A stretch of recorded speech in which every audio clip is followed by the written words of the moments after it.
आखिर मुंबई इंडियंस ऐसी कहाँ गलती कर रही है जिसकी वजह से इस आईपीएल 2026 में बहुत ही बुरा हाल मुंबई इंडियंस का है। प्लेयर तो अच्छे हैं, प्लेयर सब उसमें ऐसे हैं जो अपने को T20 वर्ल्ड कप जिता कर आए हुए हैं, फिर भी गलतियाँ कहाँ हो रही है। जब बुमराह विकेट नहीं ले पा रहे, लगातार 5 मैच 0 विकेट। सूर्य कुमार यादव का फैन फॉर्म नजर नहीं आ रहा है। हार्दिक पांड्या क्या अच्छी कैप्टनसी कर पा रहे हैं? क्या तिलक वर्मा फॉर्म में नहीं है? सवाल बहुत सारे हैं। इन सब का जवाब सिर्फ एक है। श्रेयस अय्यर जो है कैप्टनसी बहुत अच्छी कर रहे हैं, नो डाउट। लेकिन उसके साथ साथ में बैटिंग भी बहुत अच्छी कर रहे हैं। बैटिंग इसलिए अच्छी कर रहे हैं कि लगातार तीसरा मैच और चेस कर रहे हैं और तीसरे मैच में 50+ स्कोर। तो आज उनका कैच अच्छा पकड़ा गया और ना वो आज के टाइम में भी रन आउट होते थे। तो क्या ही शानदार पारी खेली। अगर देखेंगे तो पहले स्टार्ट करते मैच जहाँ से स्टार्ट हुआ। स्टार्टिंग में हम ये सब बोल रहे थे कि अर्शदीप सिंह भी पिछले 10 आईपीएल के मैच हो गए हैं, पावर प्ले में विकेट नहीं निकाल रहे हैं। बहुत टाइम से ये कैंपेन चल रहा था, लेकिन आखिरकार अर्शदीप सिंह लौट आते हैं और पावर प्ले में विकेट निकाल कर देते हैं। और सिर्फ एक ही विकेट नहीं निकालते, 2 विकेट निकाल कर देते हैं। पहले ही ओवर काफ़ी अच्छा डालते हैं, दूसरे ओवर में देखेंगे तो रियल रैकनन को भी आउट करते हैं। उसके बाद सूर्य कुमार यादव जो पिछले आईपीएल 2026-24 के बाद से अब तक के फॉर्म में ही नहीं है। बीच में एक आध इनिंग्स आ जाती है जिसमें वो खेल लेते हैं, लेकिन सच बात तो यही है कि 2024 के वर्ल्ड कप के बाद से उनको फॉर्म नज़र ही नहीं आया है। आईपीएल में भले से फॉर्म नज़र आया है, 2025 में हमने उनकी एक दो पारी देखी है। नहीं, 24 के बाद से अब तक के फॉर्म में ही नहीं है। बीच में एक आध इनिंग्स आ जाती है जिसमें वो खेल लेते हैं, लेकिन सच बात तो यही है कि 2024 के वर्ल्ड कप के बाद से उनका फॉर्म नज़र ही नहीं आया है। आईपीएल में भले से फॉर्म नज़र आ रहा है, 2025 में हमने उनकी एक दो पारी देखी है, लेकिन इस साल तो बिल्कुल भी फॉर्म में नहीं है। रोहित शर्मा आज इंजर्ड होते हैं जिसकी जगह गोल्डन डिकॉक खेलते हैं। और इस आईपीएल में तो भाई जितने कम मौके मिले ना, आप उनको बोल लो तो वही आपके लिए बेहतर है। क्यों ये बात कर रहा हूँ? क्योंकि मौके कम मिलते हैं, बेंच पे इतने ज़्यादा है। जैसे ही रोहित शर्मा इंजर्ड होते हैं तो क्विंटन डिकॉक ने दोनों हाथ से उसको ये मौके को अपने पास ले लिया। बोले नहीं, आप ये मौका मैं जाने नहीं दूंगा।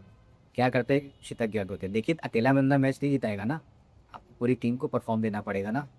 ध्यान रखिए, आउट हो जाते हैं, सूर्य कुमार यादव आउट हो जाते हैं, रोहित शर्मा इंजर्ड है, हार्दिक पांड्या की बैटिंग नहीं चल रही है, बीच में नमन धीर और उनकी पार्टनरशिप हो गई, वरना ना भी पॉसिबल नहीं था।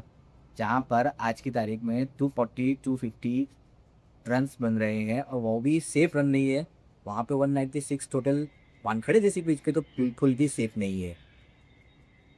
जैसे जैसे करके आप 190 स्कोर तो मार ही देते हैं, 196 मार देते हैं, लेकिन उसके बावजूद आपके पास जो है ट्रेंड बोल्ट बॉलर है। शायद अब के इनकी इस आईपीएल में देखेंगे तो 14 का रन रेट चल रहा है। मतलब पर मैच में वो उनका रन रेट जो है 14 का खा रहे हैं। तो सब ट्रेंड बोल्ट को फिर आप खिला क्यों रहे हो? टफ कॉल, जैसे हार्दिक पांड्या ने इंटरव्यू में कहा कि उनको टफ कॉल लेने पड़ेंगे, तो आप लीजिए। कब कर कब लेंगे? 5 मैच हो गई, 9 मैच बचा है, आपको 9 की 9 मैच उतने हैं जब आप क्वालिफाई होंगे। 9 में से एटलीस्ट 7 तो जितना पड़ेगा ना।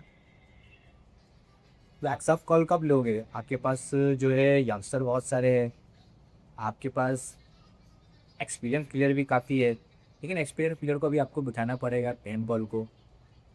तो ही कुछ शायद, क्योंकि पहले ओवर में ही प्रेशर जो हो रहा है वो रिलीज़ हो जा रहा है। तो कुछ ऑप्शन ही नहीं बच रहा है कि आपके बाद में कहा फिर आपको ज़बरदस्ती जसप्रीत बुमराह को लगाना पड़ता है। कि जसप्रीत बुमराह क्या करते हैं, इकोनॉमिकल बॉलिंग पर लेकर चले जाते हैं। ये सारी टीम की स्ट्रेटेजी है ना, कि दूसरे बॉलर को टारगेट करो, जसप्रीत बुमराह आएंगे तो उनको खेल के निकाल लो। तो फिर ये स्ट्रेटेजी तो सारी टीम को समझ में आ गई है।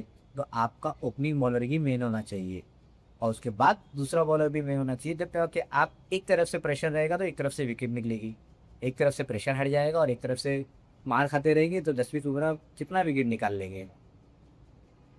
ये सीरियस कंसर्न है।